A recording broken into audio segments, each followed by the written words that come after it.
Bom dia, boa tarde, boa noite, sejam bem-vindos a mais um episódio do Tudo é Possível Podcast, no Tudo é Possível Finanças. Vocês já sabem, sou Karim Feres, toda semana com convidados interessantíssimos, um mais interessante do que o outro. E nós estamos hoje aqui com um episódio do Tudo é Possível Finanças com a W Flow. Eu estou aqui com duas pessoas que eu quero conhecer, estou morrendo de vontade de conhecer. E tem inúmeras perguntas que eu quero fazer para eles. Deixa eu primeiro agradecer a presença do Marcos Matos. Falei certo? Falou certo, Carinho, exatamente isso. Obrigado pelo convite, em nome da W Flow, em meu nome pessoalmente. É um prazer estar aqui, poder falar um pouquinho desse tema tão interessante que é finanças, planejamento financeiro. Tema muito importante para as pessoas, para as famílias e do qual eu atuo e gosto muito. Maravilha. Eu que agradeço, a equipe aqui do Tudo é Possível Podcast, que agradece a presença de vocês. Vocês, porque Marcos com U, Matos, e também o Fernando Viveiros. Fernando Alarcon. Fernando Alarcon. Eu confundi, porque eu sei que vocês são uma equipe grande, né? Eu tô confundindo aqui o nome, sobrenome, renda fixa, renda variável, minha cabeça já tá dando pau aqui. Eu quero saber tudo direitinho. Então, Fernando, seja bem-vindo, você também, que eu sei que é o especialista de renda variável.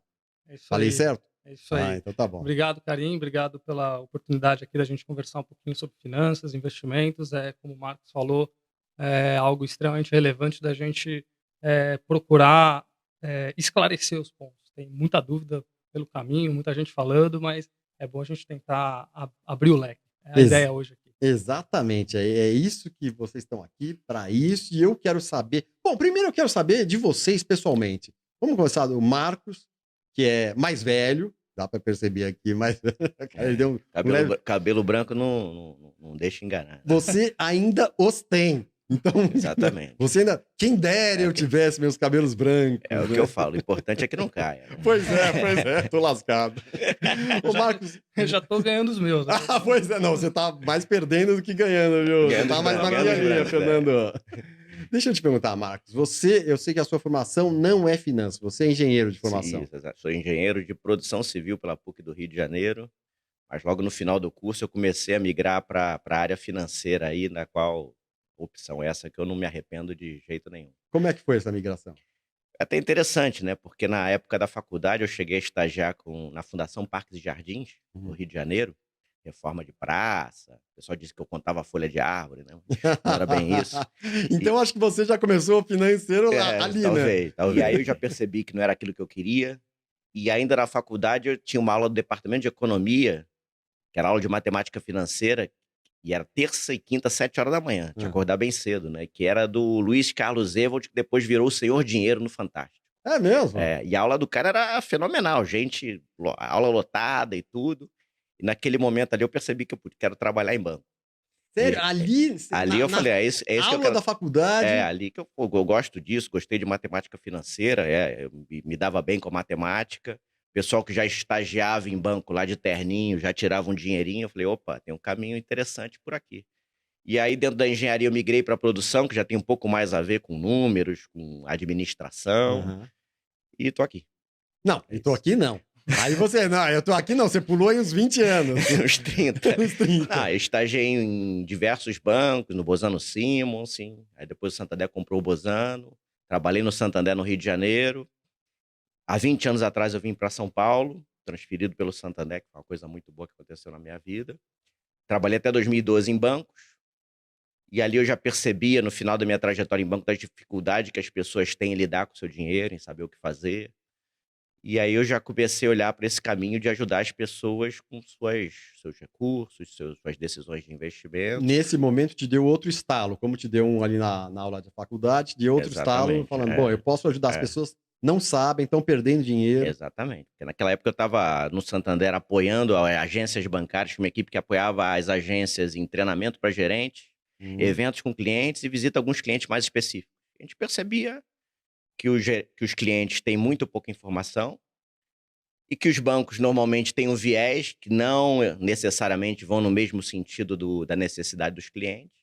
E aí eu percebi que tinha um caminho.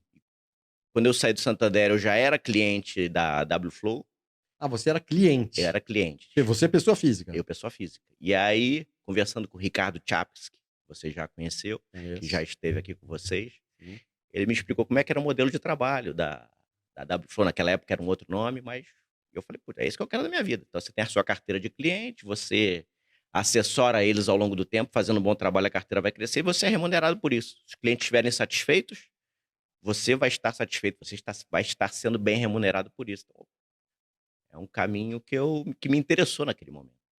Não tinha filhos, estava começando um segundo casamento, então eu tinha um contexto pessoal Favorável. que me favorecia. Eu não tinha despesas tão altas, por exemplo, como eu tenho hoje, já com 2 gêmeos em casa. Então... Mas te interrompendo para fazer um acréscimo do que você respondeu, você falou, eu vi que tinha um espaço para eu ajudar as pessoas. Quer dizer, isso te chamou a atenção também, né? Não é assim... Porque eu acho que muita gente vê o cifrão no bolso e não vê isso, né? A gente tem que ver, eu acho isso. Eu vou ajudar as pessoas e vou ganhar. Isso é lindo, Isso, né? exatamente. E é uma coisa de longo prazo, né? Porque se você ajuda e a pessoa percebe que está sendo ajudada, para a maior parte das pessoas que está acumulando capital, ela vai aplicar mais ao longo do tempo. Verdade. Ela vai indicar outras pessoas. Verdade. Então, para o longo prazo, tende a ser algo interessantíssimo para quem quer se dedicar a essa profissão olhando para o longo prazo, que passou a ser o meu caso. Entendeu? Eu sou... eu costumo brincar que é um hobby remunerado, porque as pessoas precisam. Modéstia à parte, eu faço bem, porque eu tenho uma experiência muito grande da época de banco, são quase 30 anos trabalhando com isso. Tenho uma boa remuneração, sou dono da minha agenda, não tem aquele negócio de, o chefe mandou fazer isso, ou o chefe mandou fazer aquilo. E a coisa só tende a crescer ao longo do tempo. Legal demais. Os seus chefes são os clientes, né? E na medida que você os agrada no sentido de, né, você se dá o que eles buscam, que é uma remuneração, uma boa aplicação, enfim. Relacionamento, estar disponível, entendeu? Responder as perguntas. É uma coisa que se constrói ao longo do tempo, a confiança. Né? Eu costumo brincar aqui, talvez você já tenha escutado isso, que lidar com o bolso do cliente é como lidar com a saúde. Né? É algo muitíssimo importante. Então, ao longo do tempo, você vai ganhando essa confiança, conquistando esse padrão junto aos clientes, a tendência é que o negócio se multiplique. Graças a Deus é isso que tem acontecido nesses quase 11 anos aí de profissão.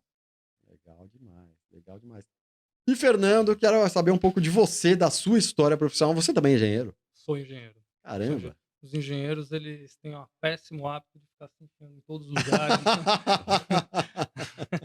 Eu sou engenheiro, só que como o pessoal lá trabalho na mesa de renda variável ali na Wflow, o pessoal costuma dizer que eu sou abraçador de árvores, uma piadinha, porque eu sou engenheiro ambiental de formação. Você é engenheiro ambiental. Exatamente. Eu fiz o Unesp no interior de São Paulo, faz um certo tempo isso, e mais ou menos parecido com o Marcos, depois de um período assim trabalhando na área, eu falei assim, putz, eu gosto de finanças, eu gosto de olhar para dinheiro, olhar para os números, sempre tive facilidade também com matemática, bastante parecida a nossa história nesse sentido, e eu quis migrar, né?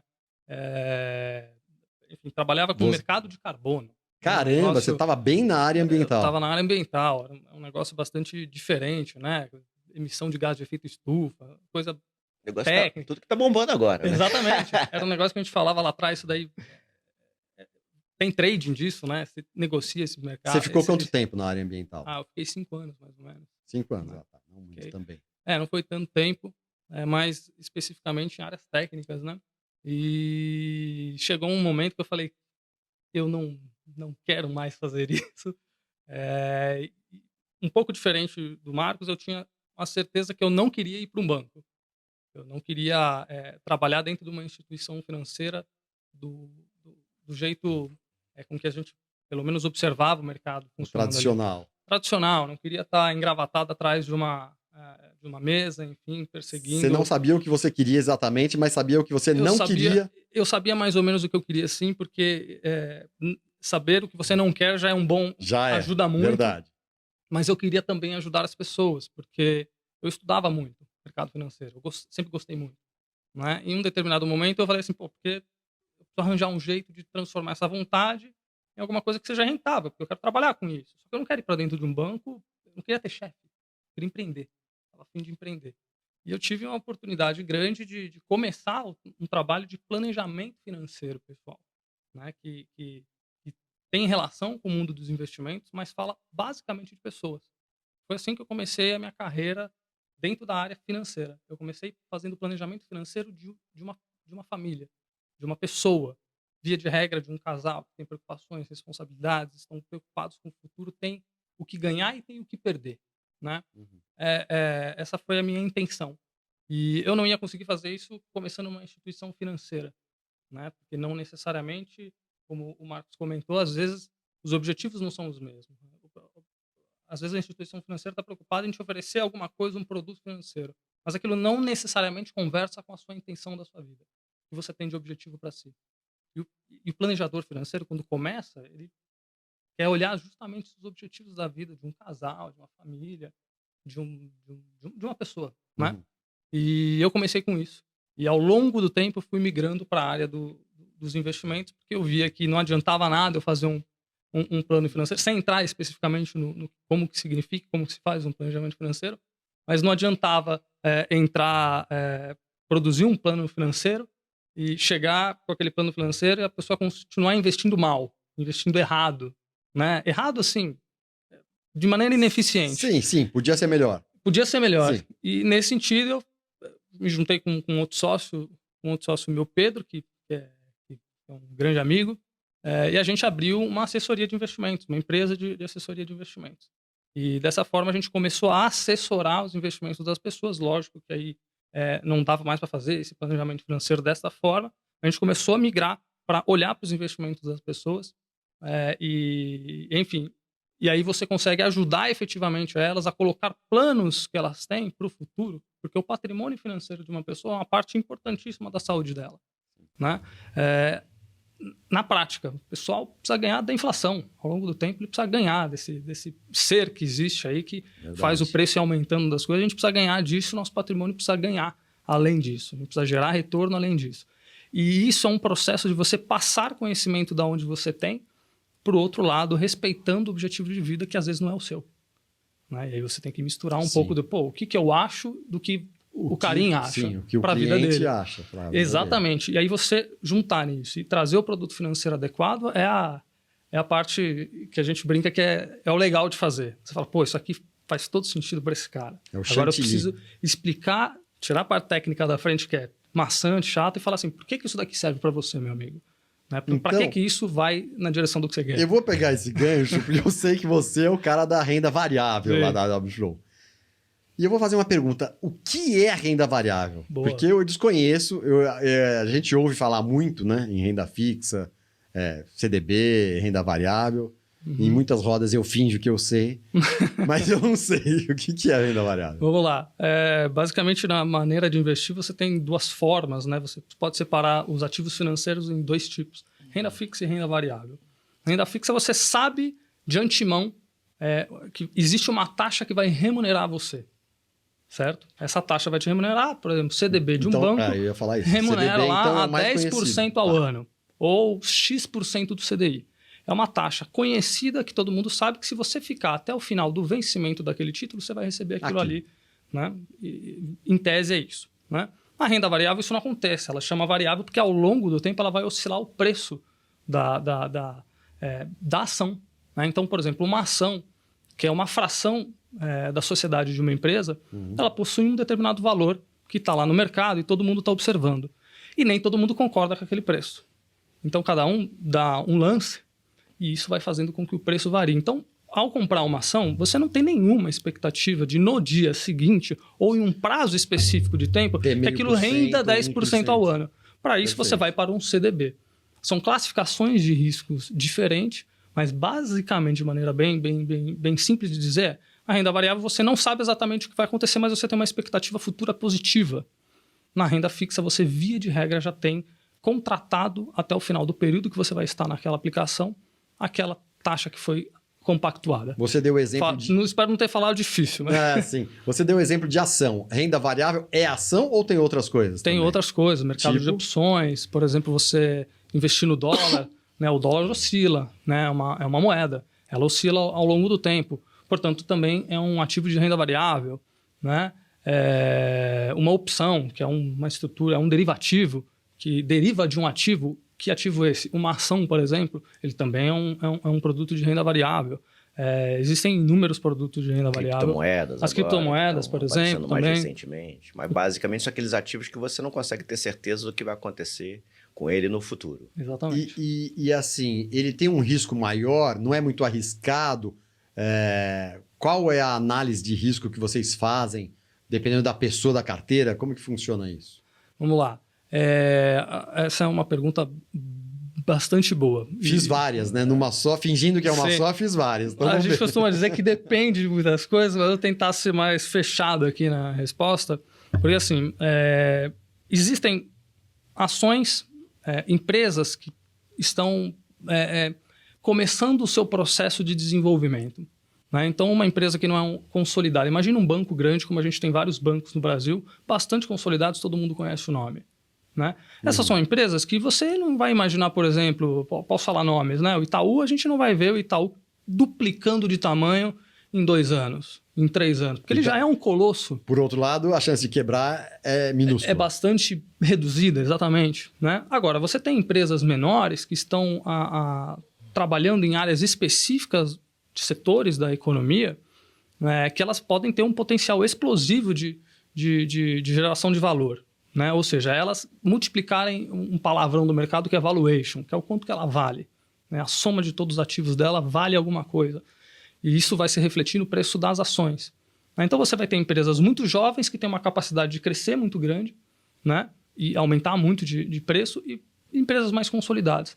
É totalmente diferente você investir numa small cap, que é considerada essas pequenas empresas, small cap de baixa capitalização, de captação baixa, pequeno tamanho, do que uma value cap, que é uma empresa de valor já consolidado, como, por exemplo, um banco, né? Um banco brasileiro, né? Um Bradesco, um Itaú, uma Itaúsa, que é a holding da Itaú S.A., essas empresas não vão triplicar de tamanho. Então, isso é renda variável. Você tem ações diferentes e, dentro dessas ações, riscos muito diversos entre eles. Né? Deixa eu conseguir ajudar aqui? Conseguiu. O Marcos quer complementar. Só complementar com uma coisa que muitos clientes perguntam que é importante. Se tem risco, eu não quero. O que é o risco, né? Quanto maior o risco de um ativo, mais o preço desse ativo vai variar em relação a uma média. Ou seja, mais chance de você ter que ganhar também. Exatamente. Você pode ganhar mais, como é natural, né? Você vai assumir mais risco, você pode buscar um ganho maior. Agora, como ele vai oscilar mais, pode acontecer de no momento que você precisar dos recursos, ele está no momento ruim. Baixa. Por isso que normalmente é dito que investimentos em renda variável, para a maior parte das pessoas, deve ser um investimento de prazo mais longo. Que ele possa esperar os melhores momentos para sacar os seus recursos, se assim precisar. Então, a renda fixa, ela oscila pouco. A renda variável começa a oscilar mais. No que ele comentou das grandes empresas, pequenas empresas, as grandes empresas vão oscilar mais que a renda fixa, porque são ações. Mas tendem a oscilar menos do que as empresas de menor tamanho.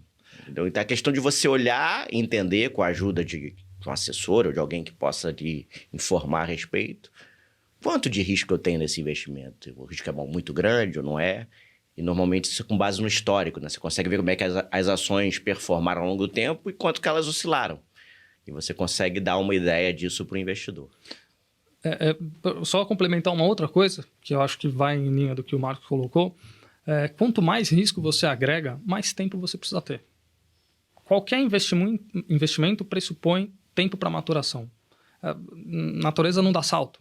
Né? As coisas não acontecem do dia para a noite. Então, você precisa de prazo, quanto mais risco você assume.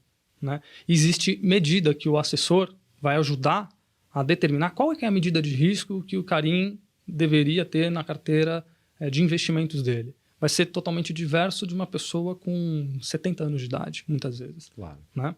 Isso vai variar, vai depender de uma série de fatores, e a conversa, esse relacionamento que o Marcos comentou, é o que vai definir, ajudar a montar esses pesos, né? Do quanto que vai para lá, quanto que vai para cá, quanto em renda fixa, quanto em renda variável, mas com esse risco maior aqui. Tá? Acho que isso ajuda. Mas eu queria fazer mais 2 perguntas já. Fica à vontade. Primeiro, onde usar a renda variável? E segunda, você mencionou que pelo histórico se vê, mas pelo histórico geral da Bolsa. Ou uma empresa, porque a empresa ela tem a vida dela, tá? A vida da empresa. E isso varia né? O preço da ação, não sei o quê, bônus, se a empresa está indo bem, se ela está endividada, não sei o quê, não sei o quê. Então aí não é tanto pelo histórico, imagino eu, que seja mais... Você consegue ver isso por ação. Você pega uma ação do Itaú, como ele usou esse exemplo, né? Você pode ver como que a ação do Itaú variou em cima de uma média ao longo do tempo. E aí, com base nisso, você calcula um termo até que é a volatilidade. Aí consegue dizer, as ações do Itaú têm a volatilidade X ou Y. Com ativos financeiros você consegue fazer isso. E com fundos de investimento, que é uma modalidade de aplicação, que você tem fundos de renda fixa, fundos de ações, você consegue ver a variação das cotas ao longo do tempo e saber se você tem mais risco ou menos risco no fundo. E você passa isso para o investidor. Vamos investir aqui num fundo que tem essa volatilidade, ou seja, essa variação ao longo do tempo, ou seja, as cotas vão variar de acordo com esse dado histórico, mas dado que você tem um horizonte mais longo, você pode investir que a tendência é que a gente possa ter um bom resultado. Sempre a tendência, nunca é garantido. Porque pode acontecer um exemplo recente, as lojas americanas, né? A ação que era vista como baixíssimo risco, empresa renomada e tudo, de repente surgiu uma fraude, quem tinha investimento naquelas ações naquele momento perdeu boa parte dos recursos, né? Porque a ação despencou, entendeu? Então, com qualquer investimento, até com a renda fixa, o assessor de investimento, o gerente do banco, ele não pode dizer garantido aqui que você vai ter, mas na renda fixa o risco é muito menor.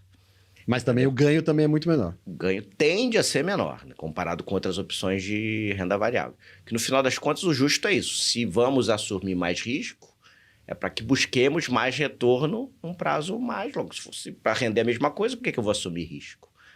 Entendeu?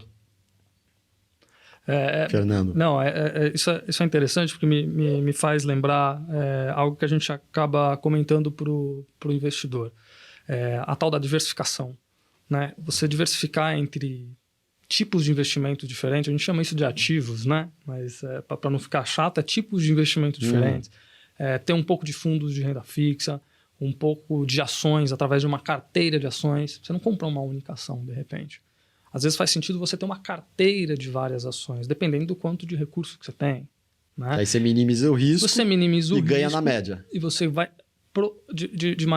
Para que você quer uma carteira de ações? Para minimizar o risco e para tentar bater uma carteira de ações que já existe, que é chamado de Ibovespa. O Ibovespa, que é o índice de ações brasileiro, ele é uma carteira teórica de ações. Que reúne todas as ações. Que reúne as ações que têm mais volume, mais negociação ali na bolsa. Né? Então ela é uma carteira que tem lá Petrobras, Vale, Itaú, um monte de gente ali no meio. Né? Você monta uma carteira de ações para você diversificar, inclusive, isso.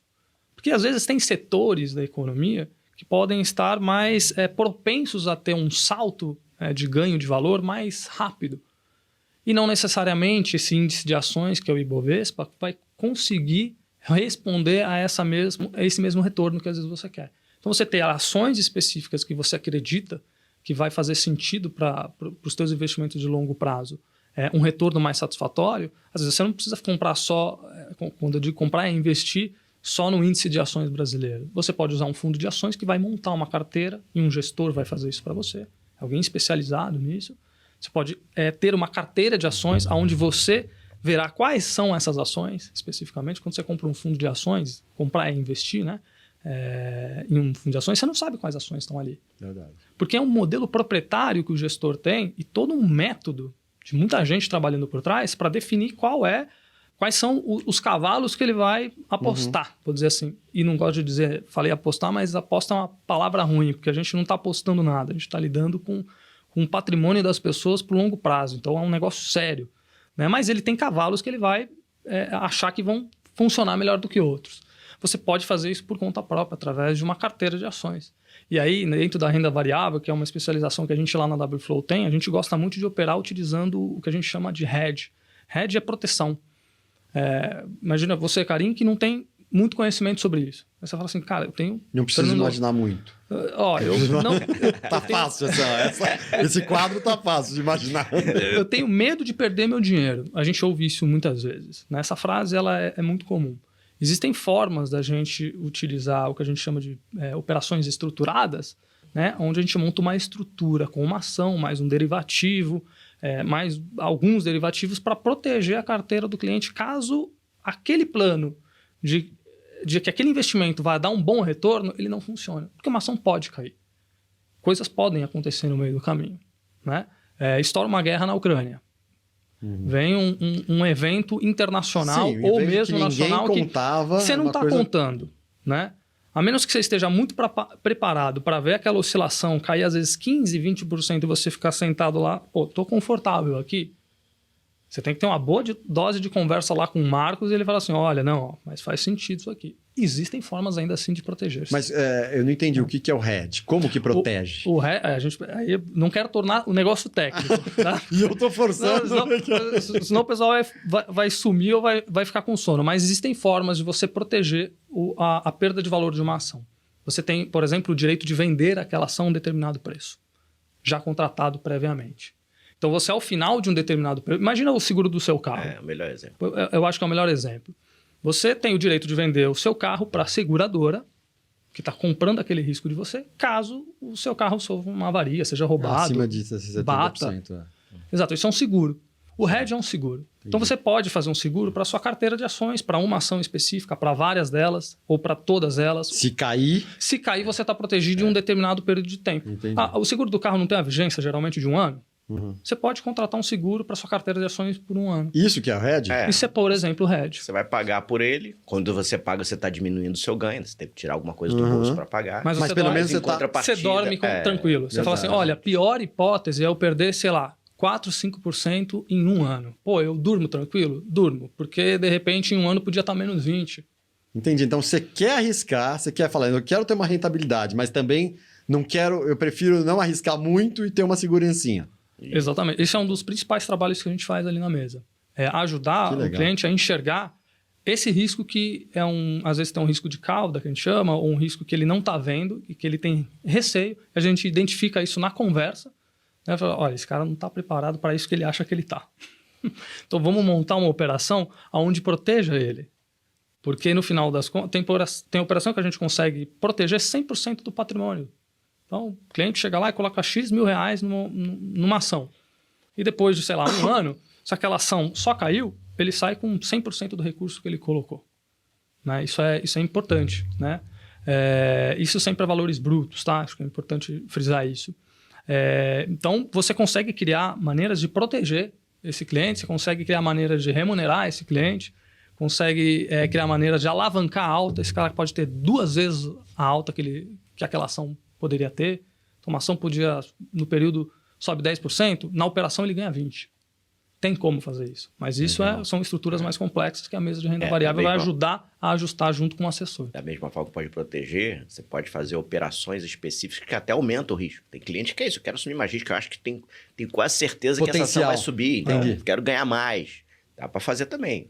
E daí que veio o divertido, né? Não só na renda variável, como no mundo de investimentos, de assessoria como um todo. Porque cada cliente é um contexto, é um objetivo, é um histórico de vida, tem os seus traumas passados que podem influenciar. Então, não tem aquela receita de bolo que vale para todo mundo. Você tem que entender o objetivo do cliente, qual a idade dele, o perfil do cara, qual é o perfil de risco. Tem cliente que é mais novo e é conservador, tem cliente que é mais velho e é agressivo. Eu costumo brincar, tem cliente que é conservador, mas ele pula de paraquedas. Que conservador é esse, né?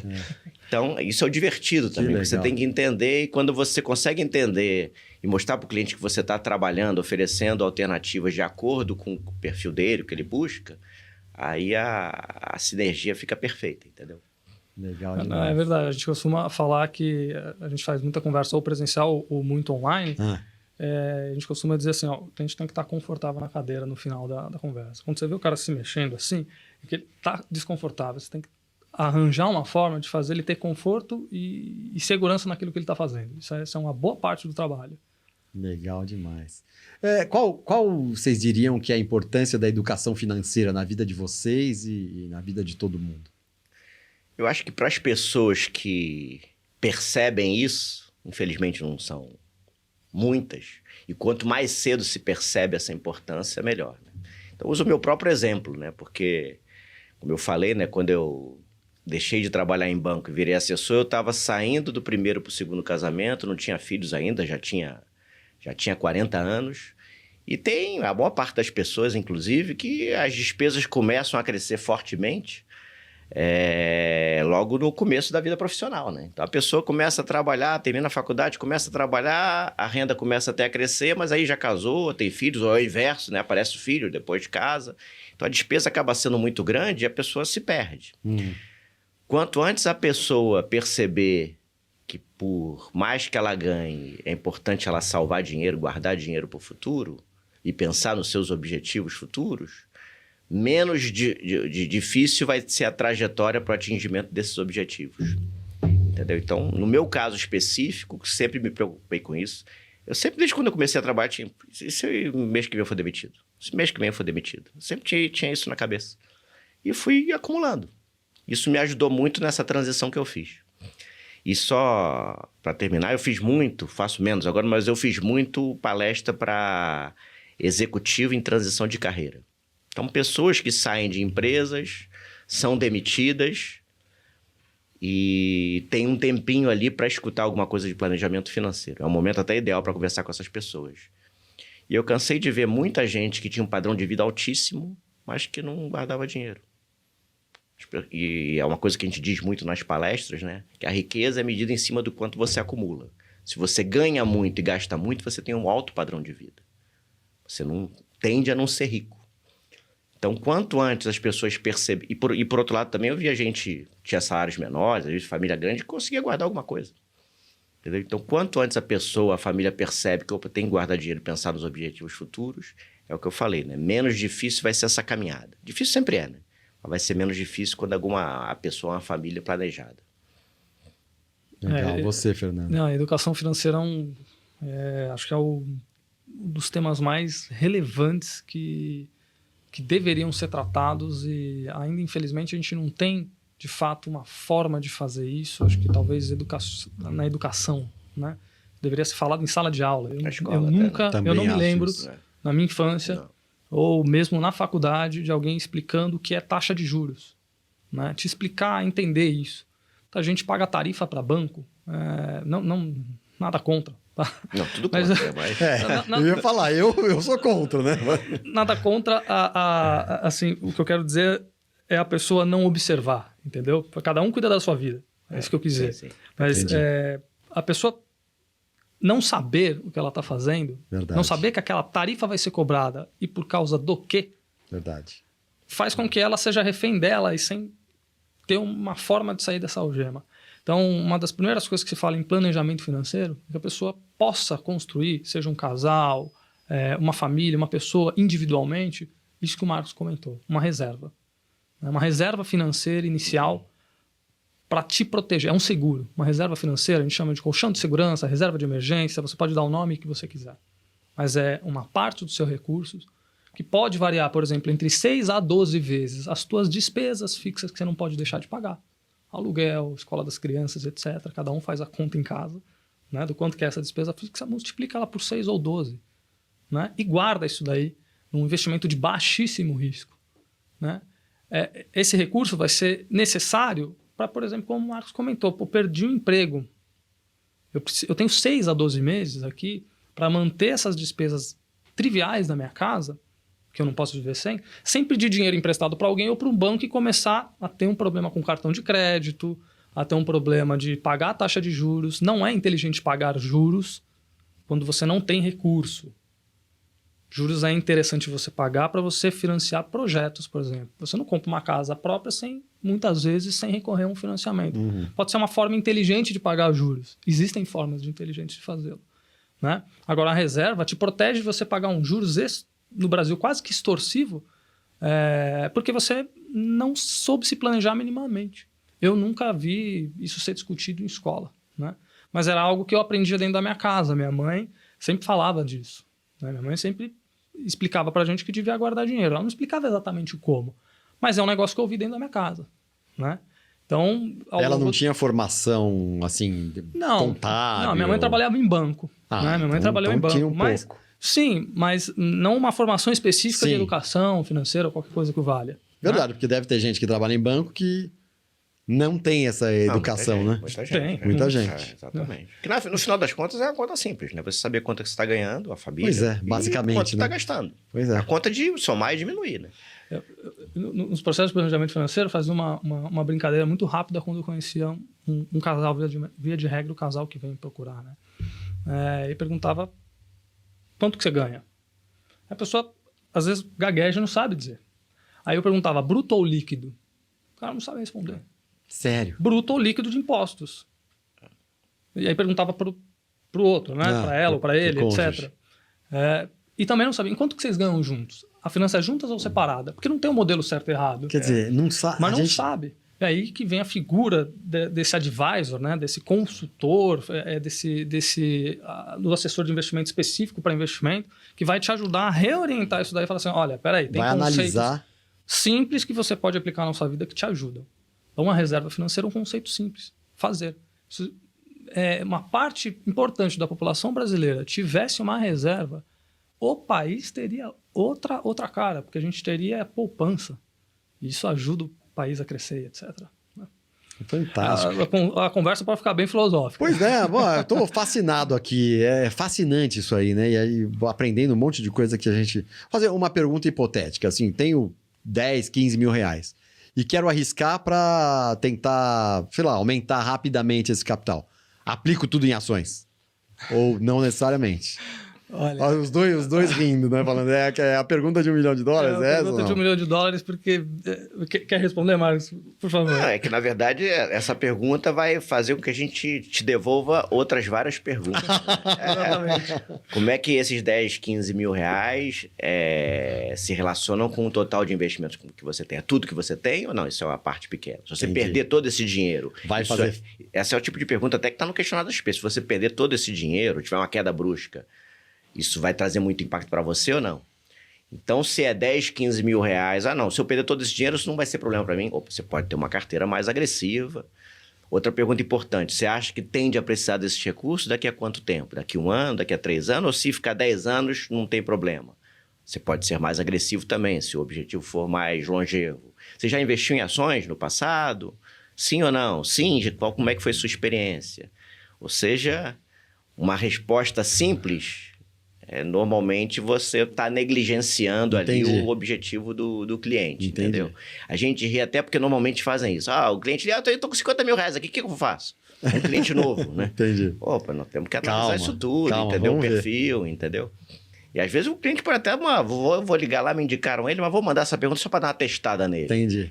Infelizmente, a gente até gostaria que estivesse só testando, mas normalmente, como não tem essa visão, por não ter formação financeira, não ter tido essa... Normalmente surge esse tipo de pergunta. Entendeu? E até aproveitando esse detalhe, acho que uma coisa boa para comentar é que normalmente a gente fala assim, o cliente fala assim, esse dinheiro aí é para longo prazo. Quanto que é o longo prazo para você? Um ano. Você vai viver, você tem 40 anos, você vai viver mais uns 40 anos, se Deus quiser. E longo prazo é um ano é o longo prazo? Né? Mas normalmente é aquela visão imediatista das coisas. Entendeu? 1 ano para investimento é curtíssimo. 1 ano para mim é curto prazo ainda. Mas tem que trabalhar, entendeu? Isso na cabeça deles. É isso, Fernando? Tem alguma acréscimo? Isso, mas eu poderia dizer que eu responderia da seguinte maneira, né? Para que você quer investir 15 mil reais com risco? E silêncio. Espera a pessoa responder. Porque a resposta dela vai ser bastante importante para chegar em tudo isso que ele comentou. Porque aí, muitas vezes, o cliente chega para a gente, faz essa pergunta quase como um teste, porque, dependendo da pessoa, está desconfiada, quer entender o quanto que você sabe. Você trazer ela para uma realidade, deixa eu te ajudar a pensar no teu futuro e tentar mostrar que você entende um pouco de que esse planejamento ele tem que fazer algum sentido para a vida dessa pessoa, faz ela falar assim, não, peraí, acho que vale a pena eu abrir um pouco mais as informações. Quero investir esses 15 mil reais aqui, na verdade, porque assim, eu tenho um filho pequeno e eu queria que ele tivesse alguma coisa lá na frente. Ações é a melhor maneira? Pode ser que sim. Um filho pequeno, vai crescer aí 10, 15 anos, 20 anos. Então, você tem tempo para se arriscar. Você pode ter uma carteira de ações. Você pode ter um plano de previdência. Você pode ter uma série de produtos financeiros que vão nesse sentido. Quais outros objetivos você tem? É o que eu perguntaria.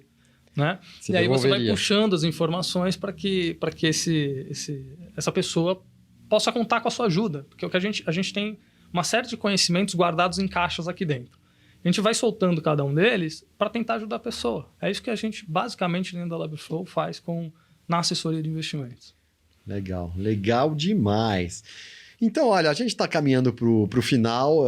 Eu adorei mesmo. É fantástico, é sedutor isso, né? Porque a gente fica com vontade de aprender mais, estudar mais. Porque eu reconheço também que...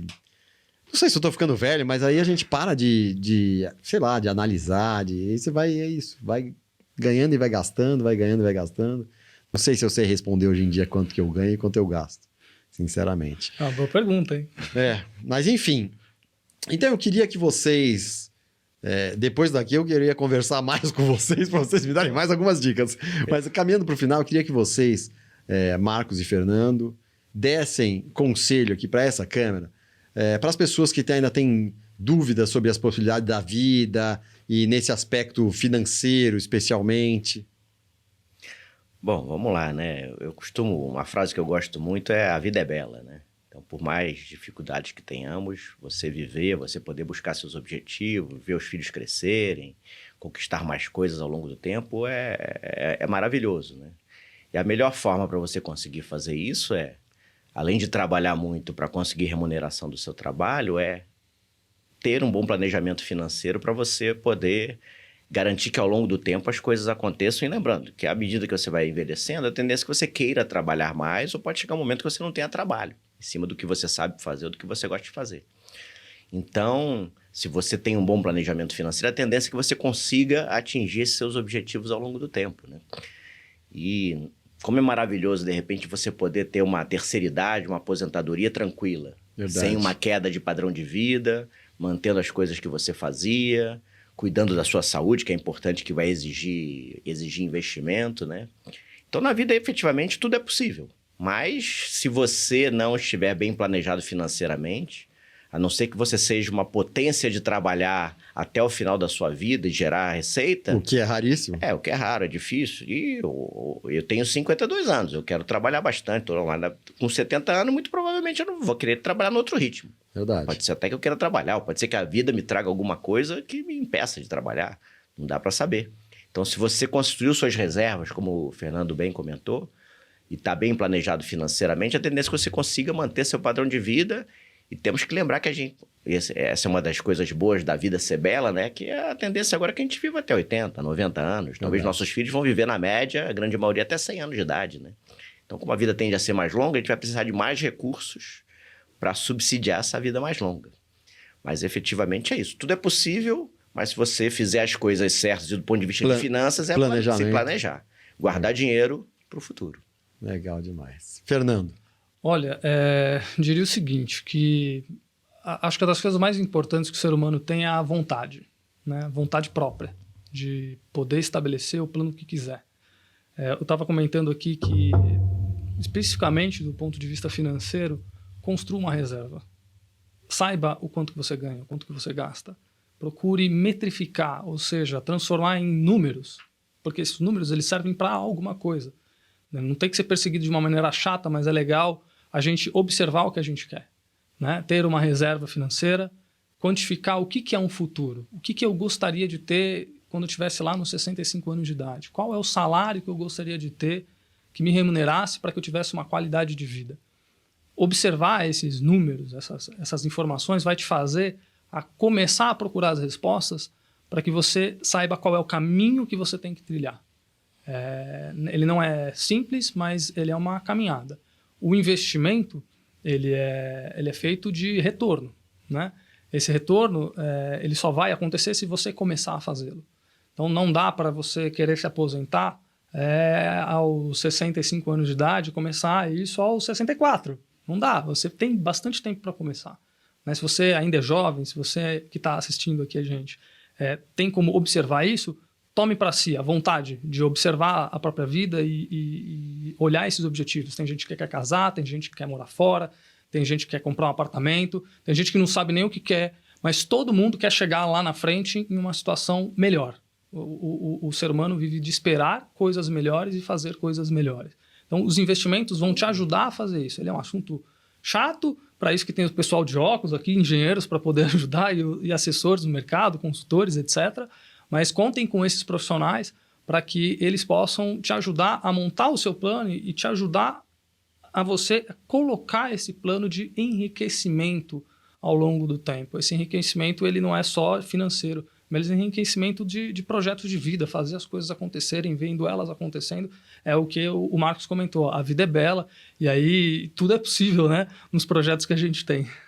Isso. Legal demais. Olha, eu só vou fazer uma correção. Você falou, é chato, aí tem esses caras. Olha, eu realmente a gente acha chato quando a gente não sabe o que é, né?